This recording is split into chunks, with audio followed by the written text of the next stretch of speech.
Hello guys, welcome to RP academy. So आज हम लोग यहाँ पर डिस्कस करने वाले हैं सोशल स्ट्रक्चर वाला हमारा पूरा का पूरा चैप्टर, जिसमें कि हम देखेंगे कि किस तरीके से जो सोशल स्ट्रक्चर है, ठीक है, इंश्योरेंस इंडस्ट्री में वो यहाँ पर हमारे पास में रूरल एरियाज में अफेक्ट करता है, ऑब्लिगेशंस क्या बनती हैं इंश्योरेंस की। तो ये सारी चीजें हम पढ़ेंगे। ये इसका सेकेंड पार्ट रहेगा। फर्स्ट पार्ट हमने ऑलरेडी एक वीडियो में कवर कर लिया था, तो अगर आपने नहीं देखा है प्लेलिस्ट सेक्शन में जाकर उसे देख लेना। अब बात करते हैं जेंडर डायमेंशन हमारी फाइनेंशियल सिक्योरिटी में किस तरीके से वर्क करती है। तो सबसे पहले यहाँ पर जो जेंडर डिस्पैरिटीज है इंडिया में, वो अभी भी एक डिसीजिव फैक्टर है किस तरीके से फाइनेंशियल इंक्लूजन यहाँ पर होना चाहिए और इंश्योरेंस पेनिट्रेशन। अब ये कहते हैं कि भाई देखो, इंडिया में ना हमारे पास तीन तरह की प्रॉब्लम्स आती हैं when it comes to women. सबसे पहले तो जो हमारी फाइनेंशियल लिटरेसी है वो लो है। दूसरा, डिजिटल एक्सेस काफी लिमिटेड है। तीसरा, डिसीजन मेकिंग बहुत रिस्ट्रिक्टेड है। ओवरऑल अगर मैं बात करूं, फाइनेंशियल लिटरेसी आप लोगों को भी पता है हमारे यहाँ मेल एंड फीमेल दोनों की लो है, but if I compare both the segments, यहाँ पर वुमेन की फाइनेंशियल लिटरेसी और भी ज्यादा लो मिलती है, for the various reasons you know very well. Then digital access भी कम होती है। अभी हाल फिलहाल में राजस्थान में एक पंचायत ने अनाउंस किया कि जो वुमेन है उस पूरे विलेज में, वो लोग यहाँ पर मोबाइल फोन यूज ही नहीं कर सकते हैं। तो इस तरह का अगर लोगों का माइंडसेट है, यू कैन अंडरस्टैंड किस तरह की डिजिटल एक्सेस होती होगी। And then decision making authority. देखो, हमारे यहाँ इंडिया में अभी भी पैट्रियार्कल सोसाइटी बहुत ज्यादा स्ट्रांग है, जिसकी वजह से विमेन जो होती हैं वो मेजर इंपॉर्टेंट डिसीजन मेकिंग जो होती है उसमें पार्टिसिपेट नहीं करते। This is not about the कि उनकी डिजिटल डिसीजन मेकिंग एबिलिटी कैसी है, it's about the power that they have और नॉट, राइट। तो यहाँ पर हम देखेंगे कि अभी भी अगर हमारे सभी कस्टमर सेगमेंट्स में कंपेयर किया जाए, तो ये रिप्रेजेंट करते हैं one of the largest untapped customer segments insurance market में। Now talking about the bridging the gap financial literacy and access.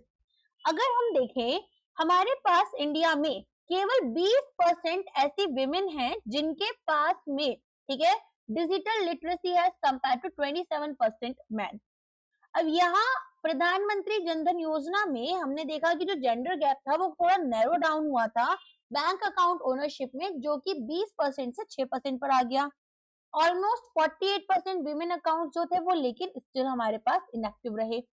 Digital exclusion जो है वो इवन स्टार्ट हो जाता है जब विमेन हमारे पास 56% लेस लाइकली यूज कर रही है मोबाइल इंटरनेट, और उनकी जो एबिलिटी है मॉडर्न फाइनेंशियल सर्विसेज को एक्सेस करने की, वो और ज्यादा रिस्ट्रिक्टेड देखने के लिए मिलती है। सो ये बोलते हैं कि भाई देखो, हमारे यहाँ इंडिया में कुछ इस तरह के प्रॉब्लम्स तो हैं जहां पर हमारी जो विमेन है उनके पास में फाइनेंशियल लिटरेसी नहीं है, डिसीजन मेकिंग अथॉरिटी नहीं है, and even along with that यहाँ पर एक्सेस नहीं है। तो ऐसी सिचुएशन में अगर इन लोगों को हमें टैकल करना है, इन लोगों तक इंश्योरेंस पेनिट्रेशन लेकर आना है, तो ऑफ कोर्स वो हमारे लिए एक बहुत बड़ा यहाँ पर चैलेंज होगा। और ये जो पूरा का पूरा गैप है, ये प्योरली टेक्निकल नहीं है, डीपली कल्चरल है। आप लोगों को भी पता है पैट्रियार्कल सोसाइटी है, 59% जो वर्किंग वीमेन है वो इंडिपेंडेंट फाइनेंशियल डिसीजंस आज भी नहीं लेती हैं। They have to give the part of their salary to other people. So now I will let you know one thing that's very funny as well, okay. सो India में क्या scene है आज के टाइम में, जो मैरिज मार्केट है, मैं नहीं बोल रही 100% लोगों के साथ है, बट एटलीस्ट 50% लोगों के साथ तो है, और इवन मोर। तो लोग क्या चाहते हैं कि एक ऐसी लड़की उन्हें मिले जो कि आज के टाइम में अर्न भी कर रही है, क्योंकि खर्चे बहुत ज्यादा है, इन्फ्लेशन बहुत हाई है, हमारा बेटा उतना नहीं कमा पाएगा जितना कि यहाँ पर घर चलाने के लिए पैसा चाहिए। तो मेल और फीमेल दोनों को जॉब करनी चाहिए, which is good, which must happen, ठीक है। 50% of the population of a country must work, why they should not work. But now this particular female must also handle all the responsibilities of home. उसको घर का खाना बनाना सारे काम आने चाहिए। यस, लाइफ सर्वाइविंग स्किल्स है, you all must know about it, सभी फीमेल्स को आनी चाहिए, but as well as males को आनी चाहिए। तो रिस्पॉन्सिबिलिटीज यहाँ पर इस तरह की होनी चाहिए, फाइनेंशियल डिसीजन दोनों मिलकर लें, ठीक है। कभी भी एक रिलेशनशिप में या फिर यहाँ पर किसी भी सोसाइटी में कोई एक पर्टिकुलर सेगमेंट या फिर कोई पर्टिकुलर पर्सन इसलिए तो डोमिनेट एटलीस्ट नहीं करना चाहिए कि वो एक मेल है या फिर वो एक फीमेल है। They must be the partners, right. तो यहाँ पर ऐसा इंडिया में तो नहीं है। जो 59% वर्किंग वुमेन है वो आज भी इंडिपेंडेंट फाइनेंशियल डिसीजंस नहीं लेती हैं, और जब आप उनसे बात करेंगे in the initial period you will feel okay they are very empowered, but reality बहुत ही यहाँ पर स्टार्क तो एनीवेज, तो एंट्रेंस्ड पैट्रियार्कल नॉर्म्स है जहां पर मेन डोमिनेट करते हैं हाउस होल्ड फाइनेंशियल मैटर्स, और ये एक फाइनेंशियल एजेंसी का जो लैक है कंबाइन करता है लोअर लिटरेसी और कनेक्टिविटी के साथ में। एक ट्रिपल बैरियर बनकर इंश्योरेंस पार्टिसिपेशन में देखने के लिए मिलता है, जहां विमेन ज्यादा वल्नरेबल होती हैं मिस सेलिंग के लिए, लेस कॉन्फिडेंट होती हैं प्रोडक्ट चॉइसेस में, और लेस लाइकली यहाँ पर परसिस्ट करेंगे विद पॉलिसीज। अगर आप कभी भी देखेंगे, मान लो एक मेल और एक फीमेल दो लोग काम कर रहे हैं और एक लाइफ इंश्योरेंस लेना है, तो मेल्स का नंबर एनी डे हायर मिलेगा, ठीक है। और इवन जब यहाँ पर क्वेरीज आएंगी वो भी मेल्स की तरफ से ज्यादा आएंगी या फिर मेल्स के लिए ज्यादा आएंगी। मतलब इतना ज्यादा हमारी जो सोसाइटी है वो इस माइंडसेट के साथ में काम करती है। तो इंश्योरर्स के लिए ये एक प्रॉफिटेबिलिटी रिस्क है। Poor product customer fit increase करते हैं लैप्स रेट्स, क्योंकि अब यहाँ पर मान लो एक ऐसी पॉलिसी मैंने खरीदी which is not good for me, और आई फील कि यहाँ पर मुझे कोई बेनिफिट नहीं देने वाली है, मैंने इनिशियल खरीद भी ली, तो अगली बार मैं इसको रिन्यू नहीं कराने वाली हूँ। कस्टमर ग्रीवांसेस देखने के लिए मिलता है और रेपुटेशनल डैमेज हो जाता है कि भाई ये इंश्योरेंस कंपनी ने तो हमें बेवकूफ बनाया। तो treating financial literacy as a strategic investment, not just CSR, corporate social responsibility के अंडर ही आप ये नहीं कर रहे हो, आपको एक स्ट्रेटेजिक इन्वेस्टमेंट की, ये लोग फाइनेंशियली लिटरेट होते हैं तभी ये आपके यहाँ से कुछ पॉलिसीज खरीद सकते हैं या अपना एटलीस्ट यहाँ पर रिस्क से खुद को प्रोटेक्ट कर सकते हैं। तो यही आपके इस पूरे ट्रेंड को रिवर्स कर सकता है। Educating women customers builds trust, improves product suitability, reduces the operational cost and creates a more loyal profitable base, ठीक है। तो हमारे पास में यहाँ पर प्रॉब्लम्स क्या क्या है, financial literacy, decision making power and access to financial products. So women become insurance distributors, trust based selling करती हैं। फाइनेंशियल एम्पावरमेंट, पेनिट्रेशन हमारा अंडर सर्व्ड एरियाज में इंक्रीज होता है। तो आप देखेंगे फॉर एन एग्जांपल, अगर एक रूरल वुमेन है और हम उनको यहाँ पर ट्रेन कर दें एज अ बीमा वाहक, तो वो हेल्थ इंश्योरेंस ज्यादा बेटर समझा पाती हैं, सेल्फ हेल्प ग्रुप मेंबर्स को अडॉप्शन रेट राइज कर जाता है बिकॉज ऑफ सोशल ट्रस्ट। तो अब हमारे पास में इतना समझ में आ गया कि किस तरीके से ये जो जेंडर डिस्पैरिटीज हैं वो भी इंश्योरेंस मार्केट को अफेक्ट कर रही हैं। तो अब हमारे पास में इंडिया का जो इंश्योरेंस स्ट्रेटेजी है वो यूनिफॉर्म प्रोडक्ट से सेगमेंटेड सोल्यूशंस की तरफ जा रहा है, जहां पर हम सोशल डाइवर्सिटी की बात करते हैं जो कि डिफरेंट रिस्क प्रोफाइल्स में कन्वर्ट हो जाता है, ठीक है। सोशल आपके जो डाइवर्सिटी है वो यहाँ पर डिफरेंट रिस्क सेगमेंट्स में कन्वर्ट हो रहा है। डेमोग्राफिक चेंज एक नए प्रोडक्ट की डिमांड करता है और फाइनेंशियल इंक्लूजन पॉलिसी प्रायोरिटी के ऊपर काम करता है। क्लियर हो गया, समझ में आ गया। अब इसको पढ़ लेते हैं। तो विमेन सेंट्रिक प्रोडक्ट्स और डिस्ट्रीब्यूशन मॉडल्स लाने होंगे। इंडस्ट्री यहाँ पर रिकॉग्नाइज कर रही है विमेन को not just as a demography to be serve, लेकिन एक ग्रोथ इंजन की तरह। तो इंश्योरेंस यहाँ पर हमारे पास टारगेटेड प्रोडक्ट्स होने चाहिए जो कि ऑफर करेंगे हमारी विमेन के स्पेसिफिक नीड्स को एड्रेस करते हुए। और जो हेल्थ प्लान हैं वो क्रिटिकल इलनेस को कवर करेंगे जैसे कि breast and cervical cancer. Comprehensive maternity benefits होने चाहिए, न्यूबॉर्न केयर्स, लाइफ प्रोडक्ट यहाँ पर वैल्यू करने चाहिए होम मेकर्स का इकोनॉमिक कंट्रीब्यूशन रिगार्डलेस की फॉर्मल एम्प्लॉयमेंट है। अब जो रियल ब्रेक थ्रू आता है वो कहां से आता है, डिस्ट्रीब्यूशन में। विमेन यहाँ पर एक पावरफुल कॉन्ट्रीब्यूट बन चुकी है लास्ट माइल पेनिट्रेशन के लिए। Self help groups, grass root network है विमेन का जो कि पूलिंग कर रही है सेविंग्स की और लोन्स की, एक ट्रस्टेड चैनल की तरह काम करती है माइक्रो इंश्योरेंस में, स्पेशली हमारी रूरल कम्युनिटीज में। बीमा वाहक स्कीम एक एडा का इनिशिएटिव है, डिप्लॉय करते हैं लोकल विमेन को as insurance carriers in rural and semi urban areas. तो यहाँ पर लोकल विमेन को हम इंश्योरेंस कैरियर बना रहे हैं, ट्रेन कर रहे हैं इनको, ये इंश्योरेंस प्रोडक्ट्स को डिस्ट्रीब्यूट करें, सिंपल बंडल प्रोडक्ट्स देंगे जैसे कि बीमा विस्तार, और कम्युनिटी ट्रस्ट को लेवरेज कर अडॉप्शन यहाँ पर बूस्ट करेंगे, लाइवलीहुड अपॉर्चुनिटीज भी विमेन के लिए क्रिएट होगी। तो ये एक स्टार्क शिफ्ट दिखा रहा है पुश बेस्ड सेल्स से, जहां पर आउटसाइडर्स कन्विंस कर रहे हैं स्केप्टिकल कम्युनिटीज को। अगर मान लो मैं एक ट्राइबल वुमेन के पास जाऊं और उनको बोलूं कि वो प्रोडक्ट्स को समझाएं और यहाँ पर प्रोडक्ट सेल करें, विल इट बी इजियर और not? Of course it will be easier, but अगर मैं खुद जाकर वहां के लोगों को समझाने की कोशिश करूं मेरे लिए मुश्किल होगा, बिकॉज वहां का कल्चर वहां के लोगों को समझने के लिए या फिर एक ट्रस्ट बिल्ड करने के लिए, राइट, वहां का हिस्सा बनना, उस लोकल कम्युनिटी का पार्ट होना बहुत जरूरी होगा। फिर ये बात करते हैं कि अब हम फुल बेस्ड अडॉप्शन में जा रहे हैं, जो कि कम्युनिटी की ओन ट्रस्ट नेटवर्क्स में होते हैं लोग, और इंश्योरेंस एंडोर्स किया जाता है by self help group leader और अ लोकल बीमा वाहक, जो कि पीयर वैलिडेशन लेते हैं स्ट्रॉन्गर देन कॉर्पोरेट एडवर्टाइजिंग। और एक एम्बेडेड अप्रोच यहाँ पर जो है वो ज्यादा कॉस्ट इफेक्टिव होती है, स्केलेबल होती है, विमेन को पोजीशन करती है beneficiaries and driver of insurance growth both. ठीक है, क्लियर हो गया। चलो नेक्स्ट यहाँ पर चैप्टर आपका है सोशल एंड इकोनॉमिक स्ट्रैटिफिकेशन। देखो आता ही सेम टॉपिक के अंडर है, बट एक डिफरेंट काइंड ऑफ चीजें हम यहाँ पर पढ़ेंगे, तो you can say it is the sub part. Okay, so social and economic stratification segmenting the market for growth. अब ये बोलते हैं कि भाई देखो, इंडिया की जो पॉपुलेशन है वो मल्टीपल इकोनॉमिक लेयर्स में आपकी डिवाइडेड है, और हर एक लेयर के लिए एक अलग यहाँ पर हमें इंश्योरेंस प्रोडक्ट की जरूरत है। सो इंडिया की 90% से ज्यादा वर्कफोर्स जो है वो फॉर्मल या अनऑर्गेनाइज सेक्टर में है, जहां इनकम तो इरेगुलर है, तो लोग हाई प्रीमियम पे नहीं कर सकते। इंश्योरर्स को micro insurance, small ticket premiums और मास डिस्ट्रीब्यूशन की तरफ फोकस करना होगा, और यही आपके सोशल सेक्टर ऑब्लिगेशन के अंडर आता है। तो इंडिया का social economic landscape deeply layered है। यहाँ पर ऑक्यूपेशनल डिविजन्स होती हैं, इनकम डिस्पैरिटीज होती हैं, लिटरेसी लेवल्स बहुत ज्यादा वेरिएड होती हैं। फैक्टर्स यहाँ पर एक डिस्टिंक्ट मार्केट सेगमेंट बनाते हैं इंश्योरेंस के लिए, जो कि अल्ट्रा पुअर से अपवर्डली मोबाइल मिडिल क्लास की तरफ आते हैं। अब चैलेंज क्या है? Financial literacy cut across all segments, influence करना है, अवेयरनेस लेकर आनी है, ट्रस्ट यहाँ पर, और प्रोडक्ट अपटेक करना होगा। तो सबसे पहले ये बात कर रहे हैं इनफॉर्मल इकोनॉमी की। इंश्योर करना है इंडिया के अनऑर्गेनाइज्ड वर्कफोर्स को।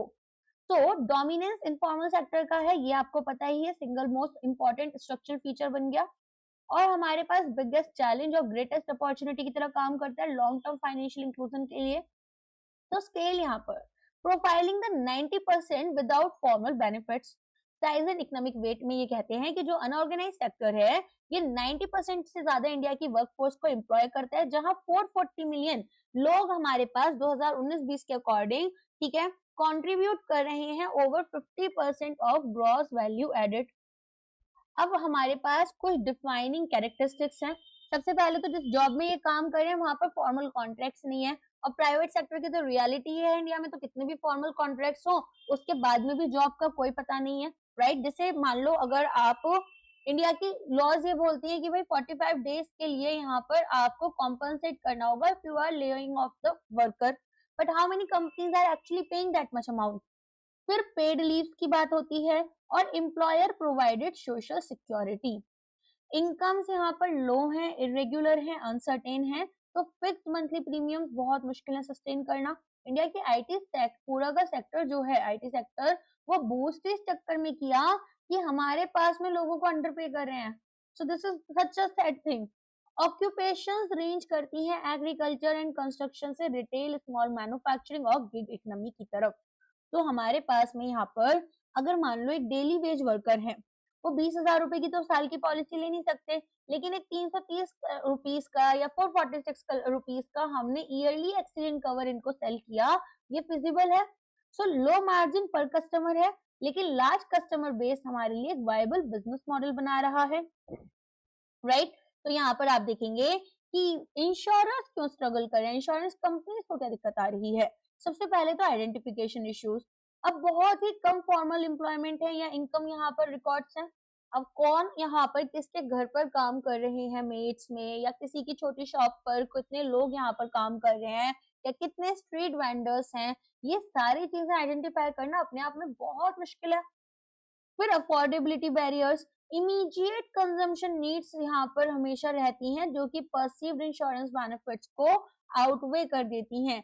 आपके पास में कंजम्पशन से रिलेटेड, ठीक है, जितना आप कमा रहे हो वो कंजम्पशन में चला गया, बहुत कम सेविंग्स हो पा रही है, और वो जो सेविंग्स हो पा रही हैं वो भी अगर किसी के घर में तबीयत खराब हो गई तो उसमें पैसे लग जा रहे हैं, ठीक है।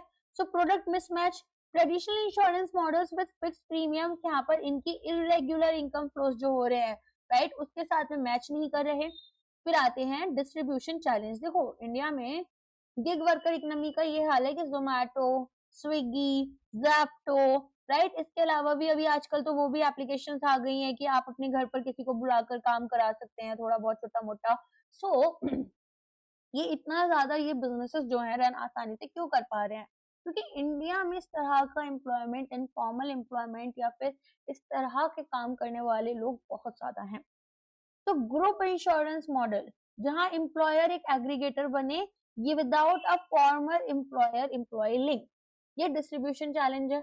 अब कितनी यहाँ पर जो हमारे पास में मेड्स होती हैं हाउस होल्ड में, ठीक है, उनके एम्प्लॉयर यहाँ इंश्योरेंस कवरेज प्रोवाइड करना चाहेंगे अपनी मेड्स को। सच्चाई बताओ आप खुद से, ठीक है, क्या कभी कोई सोचता भी है इतना सब कुछ? सो अराउंड 40 करोड़ पीपल है जो कि टू मच अर्न कर रहे हैं सब्सिडीज के लिए, लेकिन यहाँ पर प्राइवेट इंश्योरेंस उनके लिए एक्सपेंसिव है। तो सेगमेंट यहाँ पर अंडरशॉर्ट रहता है, हमने देखा था ये सारी चीजें। अब सिमिलर चीज हमें अभी भी यहाँ पर देखने के लिए मिल रही है कि किस तरीके से जो जेंडर डायमेंशन है, इसमें भी हमारे पास में हमने देखा कि बहुत सारे लोगों को इंश्योरेंस कवरेज प्रोवाइड करना मुश्किल था। इसके बाद में हमने ये भी देखा कि किस तरीके से यहाँ पर जो हमारा इनफॉर्मल सेक्टर है, इसमें जो लोग काम कर रहे हैं, उनके लिए इंश्योरेंस प्रोवाइड करना मुश्किल है, स्पेशली अगर ग्रुप इंश्योरेंस जैसे प्रोडक्ट्स हैं, जहाँ पर एम्प्लॉयर कुछ अमाउंट कंट्रीब्यूट करता है और कुछ एम्प्लॉय की तरफ से आता है, क्योंकि यहाँ पर हमारे पास ना तो आइडेंटिफिकेशन करने के लिए है, ना लोग विलिंग ही होंगे उतने, ठीक है। सो अब यहाँ पर ये जो पूरी इनफॉर्मल इकोनॉमी है, इसी के बारे में बात हो रही है। सबसे पहले ये फिर क्या बोल रहे हैं कि गवर्नमेंट स्कीम जैसे कि प्रधानमंत्री, यहाँ पर जय आपका स्कीम है, socio economic census data use कर कर बेनिफिशियरी एग्रीगेशन कर रहा है। और कम्युनिटी बेस्ड एग्रीगेटर्स जो हैं वो आपके कैसे हो रहे हैं, माइक्रो फाइनेंस इंस्टीट्यूशंस के थ्रू या फिर सेल्फ हेल्प ग्रुप जो कि प्रीमियम कलेक्टर की तरह काम कर रहे हैं। तो हमारे पास में Jan Arogya Yojana, micro finance institutions और सेल्फ हेल्प ग्रुप ये हेल्प कर रहे हैं कि किस तरीके से जो इनफॉर्मल इकोनॉमी है, इनको भी इंश्योर किया जाए। फाइन। तो हमारे पास में अभी तक हमें इतना तो समझ में आ गया कि डायरेक्टली तो हम इनको सेल कर नहीं सकते, इसीलिए सेल्फ हेल्प ग्रुप ने प्रीमियम कलेक्ट करा, माइक्रो फाइनेंस इंस्टीट्यूशन ने यहाँ पर बंडल्स बनाए इंश्योरेंस के लोन के साथ में, और गवर्नमेंट का डेटाबेस यहाँ पर टारगेट करने में हेल्प कर रहा है। तो मान लो कोई माइक्रो फाइनेंस इंस्टीट्यूशन ने 50,000 रुपए का लोन किसी स्ट्रीट वेंडर को दिया, तो यहाँ पर 2 लाख रुपए का एक्सीडेंट कवर हमने ऑटोमेटिकली इंक्लूड कर दिया। इंश्योरेंस यहाँ पर एम्बेडेड नहीं होना चाहिए, लेकिन ऑप्शनल होना चाहिए। तो insurance direct to customer D2C से अब नेटवर्क ड्रिवन डिस्ट्रीब्यूशन की तरफ जा रहा है। तो इंश्योरर्स अब यहाँ पर D2C मॉडल से पार्टनरशिप ड्रिवन डिस्ट्रीब्यूशन में जाएंगे, प्रोडक्ट्स को एम्बेड करेंगे trusted local and institutional network में। फिर आता है सोशल सेक्टर मैंडेट इन रेगुलेटरी और बिजनेस इंपैरेटिव। सो एडा यहाँ पर मैंडेट करता है कि जो इंश्योरर्स हैं वो कवरेज एक्सटेंड करें economically vulnerable and informal sector groups को under its social sector obligation.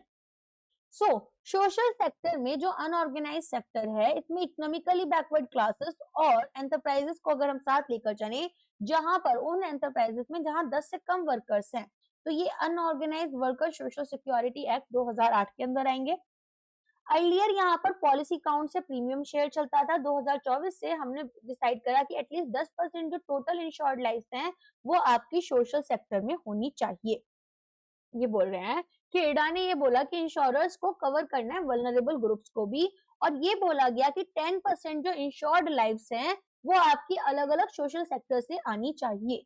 अब ये यहाँ पर हमारा कंप्लायंस से ज्यादा है, क्यों? बहुत सारी इंश्योरर्स जो हैं वो इनिशियली इसको एक रेगुलेटरी बर्डन की तरह ट्रीट कर रहे थे, लेकिन स्ट्रेटेजिकली यहाँ पर लो कॉस्ट इनोवेशन लैब की तरह काम करेगा। प्रोडक्ट्स हम ज्यादा सिंप्लीफाई कर सकते हैं और उसका एक्सपेरिमेंट भी कर सकते हैं। डिजिटल डिस्ट्रीब्यूशन टेस्टिंग ग्राउंड की तरह ये काम करेगा। So micro insurance pilot rural Bihar में अगर स्टार्ट करें 10 रुपीज यहाँ पर एवरी डे एक्सीडेंट कवर के साथ में, ठीक है, तो वो हमारे पास आसानी से सेल कर पाएंगे। और अगर एनरोलमेंट मोबाइल बेस्ड है तो भी हो पाएगा। और सेम मॉडल हमने मिसिंग मिडिल के लिए भी यूज किया था। सो ये बोलते हैं कि लो प्रीमियम लो कवरेज अमाउंट्स यहाँ पर अर्लियर जो पहले 50,000 पर था, अब उसको रिवाइज कर दिया गया। डिस्ट्रीब्यूट यहाँ पर सेल्फ हेल्प ग्रुप MFIs के थ्रू कर रहे हैं, अप्रूव्ड चैनल्स जो बाकी हैं इनके अलावा। अब न्यू एडा इंश्योरेंस प्रोडक्ट रेगुलेशन आई थी, जिसमें कि अर्लियर माइक्रो इंश्योरेंस रूल्स को प्रिंसिपल बेस्ड फ्रेमवर्क में लेकर आए, और ये चीजें आपकी कंप्लायंस के बियॉन्ड जाती हैं, क्योंकि ये एक बॉक्स टिकिंग एक्सरसाइज से थोड़ा ज्यादा है। एक लो रिस्क इनोवेशन लैब है, जहां पर आप कम रिस्क में इनोवेशन भी ला सकते हैं, cost efficient tech enabled distribution कर पाओगे, सिंपल नीड बेस्ड प्रोडक्ट्स को डिजाइन करोगे और कैपेबिलिटीज बिल्ड करोगे, ताकि यहाँ पर जो मिसिंग मिडल है इनको भी आप बाद में कवर कर पाओ। तो ये एक कमर्शियली अट्रैक्टिव सेगमेंट है पुअरेस्ट और एफ्लुएंट्स के बीच में। अब ये बात करते हैं स्पेक्ट्रम ऑफ अफोर्डेबिलिटी, जो कि हमारा बिलो पॉवर्टी लाइन से लेकर मिडिल क्लास तक जाता है। तो सबसे पहले बात करते हैं BPL and economically weaker section के बारे में। तो ये लोग कौन है? Extremely low income house holds, LIH आपको पता है ना, लो इनकम हाउस होल्ड्स, इसमें ये एक्सट्रीमली लो में आते हैं। हाईली वल्नरेबल हैं टू हेल्थ शॉक्स। तो प्रधानमंत्री जन आरोग्य योजना जो है, ये आपको 5 लाख रुपए तक का हॉस्पिटलाइजेशन कवर देती है, और जीवन ज्योति बीमा योजना लाइफ कवर देती है। इसके अलावा यहाँ पर सुरक्षा बीमा योजना जो है वो एक्सीडेंट कवर देती है। तो अगर एक डेली वेजर है हमारे पास में, उनकी सर्जरी हुई अंडर PMJ, तो कैटास्ट्रोफिक डेथ से बच गए वो, 5 लाख रुपए तक तो गवर्नमेंट ही पे कर रही है। सो प्राइवेट इंश्योरर्स यहाँ पर एक रिस्क मैनेजर की तरह काम कर रहे हैं, ना कि प्रोडक्ट को डिजाइन कर रहे हैं। फाइन। तो यहाँ पर जो लोग 1 लाख रुपए तक अर्न कर रहे हैं पर ईयर इन सब स्कीम्स, तो उनको सब स्कीम्स उनको हम लेकर चलेंगे। एक्सट्रीमली वल्नरेबल हैं, छोटा भी शॉक लगा तो बहुत बड़ा फाइनेंशियल रुइन उनके लिए हो जाएगा। गवर्नमेंट का रोल है यहाँ पर फुल्ली या heavily subsidise scheme PMJ, 5 lakh रुपए per family per year hospitalisation के लिए 55 करोड़ लोगों को एनरोल किया। प्रधानमंत्री जीवन ज्योति बीमा योजना यहाँ पर 2 लाख रुपीस का लाइफ कवर देती है, जिसमें 436 रुपीस का पर ईयर प्रीमियम आपको पे करना है, और 23 करोड़ लोग यहाँ पर एनरोल्ड है। ये डेटा ना रिवाइज कर जाना जब एग्जाम देने जा रहे होगे। फिर यहाँ पर सुरक्षा बीमा योजना आपका 2 लाख रुपए का एक्सीडेंट डिसेबिलिटी कवर देती है, जिसमें कि 20 रुपीस पर ईयर आपको देने हैं, और 51 CR लोग एनरोल्ड हैं। चैलेंज क्या है? Awareness gap, enrolment, administrative issues, missing out patient coverage. तो अपॉर्चुनिटी यहाँ पर गवर्नमेंट डेटा, आयुष्मान भारत, ई श्रम पोर्टल, ये एनोनिमाइज्ड हो जाते हैं प्राइवेट इंश्योरेंस के लिए, डिजाइन करेंगे टॉप अप या माइक्रो इंश्योरेंस प्रोडक्ट्स को। ठीक है, तो हमारे पास में यहाँ पर हमने ये समझा कि किस तरीके से जो प्राइवेट इंश्योरर्स हैं वो एक रिस्क मैनेजर की तरह काम कर रहे हैं, प्रोडक्ट तो डिजाइन नहीं कर रहे हैं। अब middle class and missing middle, जिनके बारे में हमने थोड़ी देर पहले बात की, इनकम राइज की, इंश्योरेंस सोफिस्टिकेशन बढ़ रहा है, demand comprehensive health cover, term life saving linked products की है।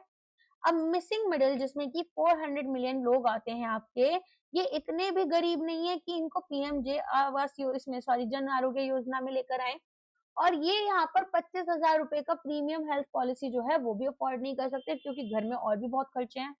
तो हमारे पास में एक स्ट्रेटेजिक फिक्स की जरूरत है, जहां पर हम standardised low cost health plan यहाँ पर लेकर आएंगे।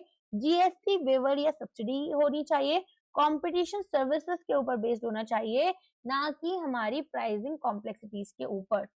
और यहाँ पर इंश्योरेंस ग्रोथ जो है वो आपको देखने के लिए मिलेगी, फ्यूचर इंश्योरेंस ग्रोथ किस तरह से हो सकती है। ठीक है, तो हाईली एक्सपोज्ड है ये कैटास्ट्रोफिक हेल्थ कॉस्ट से रिलेटेड। अब एक गैप क्यों है? पब्लिक कवरेज अनअफोर्डेबल है to extend, private products unprofitable हैं to serve at current models, proposed fixed standardised regulator approved missing middle health plan, partial government subsidy हो या GST वेव मिल जाए, जैसा अभी मिल भी गया है। प्राइवेट इंश्योरर्स यहाँ पर कॉम्पीट करते हैं ऑन सर्विस। अब यहाँ पर पूरी की पूरी जो चीजें हैं कि किस तरह से गवर्नमेंट स्कीम्स हैं, प्राइवेट प्रोडक्ट्स किस तरह एक फिट रहेंगे, वो इसमें दे रखा है। जो मैंने अभी तक आपको समझाया है वही सारी चीजें एक टेबल के थ्रू आप रिवाइज कर सकते हैं। अब आते हैं लिटरेसी से लेकर फाइनेंशियल कैपेबिलिटी की तरफ। तो नॉलेज बैरियर की ये बात करते हैं कि कैसे जो कॉम्प्लेक्सिटी है और मिसट्रस्ट है इंश्योरेंस में, उसे हमें ओवरकम करना होगा, क्योंकि ये भी एक बहुत बड़ा चैलेंज है। सो सबसे पहले ये बोलते हैं कि भाई देखो, 70% से जो ज्यादा अडल्ट्स हैं वो फाइनेंशियली इलिटरेट हैं, और बहुत सारे लोगों को ऐसा लगता है कि इंश्योरेंस यहाँ पर इन्वेस्टमेंट रिटर्न की तरह है। ठीक है, तो ओवर 70% ऑफ इंडियन एडल्ट्स कैसे हैं? फाइनेंशियली इलिटरेट है। जेंडर गैप में केवल 20% विमेन और 27% मेन जो है वो फाइनेंशियली इलिटरेट है। रूरल एरियाज में even more severe knowledge deficit देखी जाती है। सो इंश्योरेंस अडॉप्शन की अगर हम बात करें तो बहुत ही कम अंडरस्टैंडिंग है और इसीलिए यहाँ पर ये प्रोडक्ट फीचर्स को समझ नहीं पाते, ग्रास्प नहीं कर पा रहे, टर्म्स, कंडीशंस, एक्सक्लूजन। इंश्योरेंस एक ऑप्शनल एक्सपेंस की तरह इनको लगता है रेदर देन कि एक एसेंशियल सेफ्टी नेट है। इनको लगता है कि हाँ ठीक है, जरूरत पड़ी तो ले लेंगे, ऐसा कोई खास इनको इंपॉर्टेंस नहीं नजर आ रही। तो अब यहाँ पर मिस सेलिंग कैसे हो रही है? तीन फोर्सेस कंबाइन हो जाती हैं। सबसे पहले तो हमारे जो कस्टमर्स हैं उनकी अंडरस्टैंडिंग कम है, ठीक है, लो फाइनेंशियल लिटरेसी अमंग बायर्स।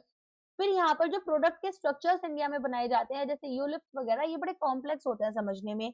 और इंसेंटिव ड्रिवन सेलिंग यहाँ पर होती है, तो कस्टमर्स को प्रोटेक्शन चाहिए, एजेंट्स यहाँ पर इन्वेस्टमेंट हैवी पॉलिसी सेल कर देते हैं, आउटकम पॉलिसी लैप्स हो जाती है, कंप्लेंट्स बढ़ जाती हैं और ट्रस्ट यहाँ पर डिक्लाइन करता है, ठीक है। तो ये सभी प्रॉब्लम्स यहाँ इंडिया में हमें देखने के लिए मिल जाती हैं, जिसकी वजह से सेल अनसुटेबल या कॉम्प्लेक्स प्रोडक्ट्स की हो जाती है, हायर क्लेम डिस्प्यूट्स आते हैं, डिससेटिस्फाइड कस्टमर्स मिलते हैं, मिसट्रस्ट इंश्योरेंस के ऊपर और एजेंट्स के ऊपर बढ़ जाता है। रेगुलेटरी बॉडीज यहाँ पर इसको बार बार फ्लैग कर रही हैं, आपको पता ही है। अब product simplification as a proactive solution, यहाँ पर ये बोलते हैं कि हम क्या कर सकते हैं, एक सोल्यूशन लेकर आए हैं पूरी प्रॉब्लम का कि प्रोडक्ट को ही सिंप्लीफाई कर दो। सो रेगुलेटर्स ने सरल policy, standardised features, clear disclosures की बात की, जिसमें कि एक सिंपल प्रोडक्ट अगर हमारे पास है तो मिस सेलिंग का रिस्क भी बहुत कम हो जाता है। सो रेगुलेटरी एक्शंस अगेंस्ट डिस्ट्रीब्यूटर्स, ये रिएक्टिव होने चाहिए, प्रोडक्ट्स यहाँ पर प्रिवेंटिव होने चाहिए जिनको हम सिंप्लीफाई करें।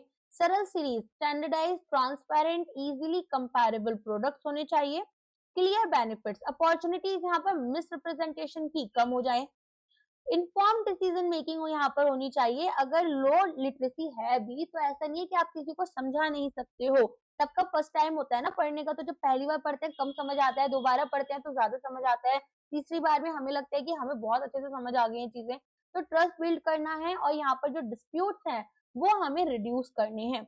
एडा का रोल क्या है कि कैसे यहाँ पर इंश्योरेंस अवेयरनेस को प्रमोट करेंगे?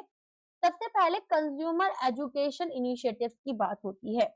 ये बोलते हैं कि जो policyholder.government.in पोर्टल है इसको यूज करो, रीजनल लैंग्वेज कैंपेन्स चलाओ, कॉमिक बुक्स, वीडियोस, इनके थ्रू यहाँ पर लोगों को अवेयर करो। तो एक वर्नाक्यूलर एनिमेटेड वीडियो अगर है तो वो क्लेम प्रोसेस ज्यादा बेटर समझा पाती है, जिसकी वजह से जो रूरल अडॉप्शन है वो भी इम्प्रूव हो जाता है। फाइन, समझ में आ गया? तो गाइड करेंगे परचेसिंग डिसीजंस को, क्लेम प्रोसीजर्स को, आउटलाइन करेंगे यहाँ पर राइट्स, रिस्पॉन्सिबिलिटीज हमारे पॉलिसी होल्डर्स की, इंश्योरेंस कॉन्सेप्ट को एक्सप्लेन करेंगे सिंपल लैंग्वेज में। Multilingual educational materials, handbooks, comic books, animated films vernacular languages में बहुत हेल्प करेंगी। मास अवेयरनेस कैंपेन्स के लिए TV, radio, print, social media, taglines जैसे अच्छा किया इंश्योरेंस लिया, तो कि यहाँ पर नॉर्मलाइज कर दे इंश्योरेंस को, ठीक है। तो रेगुलेटरी मेजर्स फॉर ट्रांसपेरेंसी क्या होने चाहिए? Guidelines on insurance advertisement, I feel ना एक ऐसा ट्रेंड होना चाहिए, इंश्योरेंस लिया किया तो जैसे लोग कार्स वगैरह लेते हैं ना तो सोशल मीडिया पर पिक्चर लगाते हैं, और यहाँ पर वैसे ही आप क्या कर सकते हैं, सोशल मीडिया पर पिक्चर्स लगाएं अगर इंश्योरेंस लिया है या पॉलिसी प्रोडक्ट आपके पास है, तो might be that creates kind of a trend और यहाँ पर चीजों को नॉर्मलाइज करे, जस्ट एन आइडिया। एनीवेज आगे बढ़ते हैं। तो यहाँ पर हमारे पास में ट्रांसपेरेंसी में एड्स जो है वो रिस्क शो करते हैं, मिसलीडिंग इन्वेस्टमेंट क्लेम्स जो हैं उनको अवॉइड करें, ग्रीवांस रिड्रेसल में बीमा भरोसा, सेंट्रल कंप्लेंट सिस्टम, ठीक है, यहाँ पर सेंट्रल कंप्लेंट नहीं बोल रही हूँ, कभी कंफ्यूज हो जाओ, ट्रैक करेंगे ग्रीवांसेस क्या है, इंश्योर करेंगे टाइम बाउंड रेजोल्यूशन हो, तो कस्टमर फाइल करेंगे ऑनलाइन कंप्लेंट, इंश्योरर रिस्पॉन्ड करेंगे यहाँ पर, ठीक है, जो कि मॉनिटर किया जाएगा by regulator. So data driven regulation होनी चाहिए, कंप्लेंट एनालिटिक्स हेल्प करेंगे एडाई को कि जो प्रॉब्लमेटिक प्रोडक्ट्स हैं वो आइडेंटिफाई करें, मॉनिटर करें डिस्ट्रीब्यूटर्स को और इंडस्ट्री स्टैंडर्ड्स को इम्प्रूव किया जाए, ठीक है। सो यहाँ पर आप देखेंगे कि हमारे पास में clear, fair, non misleading advertisement होने चाहिए, मार्केट नहीं करना कॉम्प्लेक्स प्रोडक्ट जैसे यूलिप्स हैं एज इन्वेस्टमेंट प्रोडक्ट्स प्योरली। फिर यहाँ पर बैलेंस रिप्रेजेंटेशन होनी चाहिए, बेनिफिट्स की क्लियर डिस्क्लोजर, रिस्क और चार्जेस का होना चाहिए। ग्रीवांस रिड्रेसल में बीमा भरोसा, फॉर्मरली आईजीएमएस था इसका नाम, सेंट्रलाइज्ड ऑनलाइन पोर्टल जो कि लॉन्च करेगा, ट्रैक करेगा complaints, time bound complaint resolution होगा, सेंट्रल रिपोजिटरी बनेगी, इंडस्ट्री वाइड जो भी ग्रीवांसेस आए हैं, ग्रेटर कंज्यूमर एम्पावरमेंट की जाएगी। डेटा ड्रिवन रेगुलेटरी ओवरसाइट होना चाहिए, तो कंप्लाइंट डेटा यहाँ पर हेल्प करेगा एडा को कि वो सिस्टमिक मिसकंडक्ट को आइडेंटिफाई करे, पिन पॉइंट करें यहाँ पर जो भी प्रॉब्लम्स हैं कंपनीज, ठीक है, problem companies, products, channels, and enable करेंगे टारगेटेड इंटरवेंशन, इंसेंटिवाइज करेंगे इंश्योरर्स को अगर वो प्रोडक्ट सिंप्लीफाई करते हैं, सेल्स ट्रेनिंग प्रोवाइड करते हैं, और यहाँ पर सर्विस क्वालिटी को इम्प्रूव करेंगे। तो ओवरऑल यहाँ पर ये बोलते हैं कि हमारे पास में एजुकेशन जो है वो अवेयरनेस बढ़ाएगी, अवेयरनेस अडॉप्शन लाएगी, अडॉप्शन डेटा जनरेट करेगी, डेटा रेगुलेशन बिल्ड करेगी, और बेटर रेगुलेशन से ट्रस्ट बिल्ड होगा, और ट्रस्ट यहाँ पर लॉन्ग टर्म ग्रोथ हमें लेकर आएगा। तो एक वर्चुअस साइकिल यहाँ पर क्रिएट हो जाती है। फिर ये बात करते हैं कि contribution to insurance for all by 2047, dual strategy हमें यहाँ पर फॉलो करनी होगी, जिसमें कि अवेयरनेस प्रमोट करनी है और अकाउंटेबिलिटी एक्सेसिबल ग्रीवांस रिड्रेसल के थ्रू, ठीक है। तो एक वर्चुअस फीडबैक लूप होना चाहिए जिसमें कि इन्फॉर्म कस्टमर्स डिमांड करेंगे बेटर चीजें, बेटर प्रोडक्ट्स को, कंप्लेंट विजिबिलिटी प्रेशर करेगी इंश्योरर्स को कि वो इम्प्रूव करे, और कॉन्टिन्यूस इम्प्रूवमेंट यहाँ पर स्ट्रेंथन करेगी पब्लिक ट्रस्ट को। नाउ ये जो पार्ट बी है इसको हम यहाँ पर सेकंड पार्ट में कवर करते हैं, ठीक है। आज के लिए बस इतना ही रखते हैं। आई होप वीडियो आपको पसंद आया होगा, सो लाइक कर देना, कमेंट कर बताना कुछ और चाहिए तो। रेस्ट यहाँ पर इस तरह की वीडियोस जो हैं वो हमारी कंटिन्यूड रहेंगी। चलिए मिलते हैं नेक्स्ट पार्ट में। Thank you so much, take care, bye bye.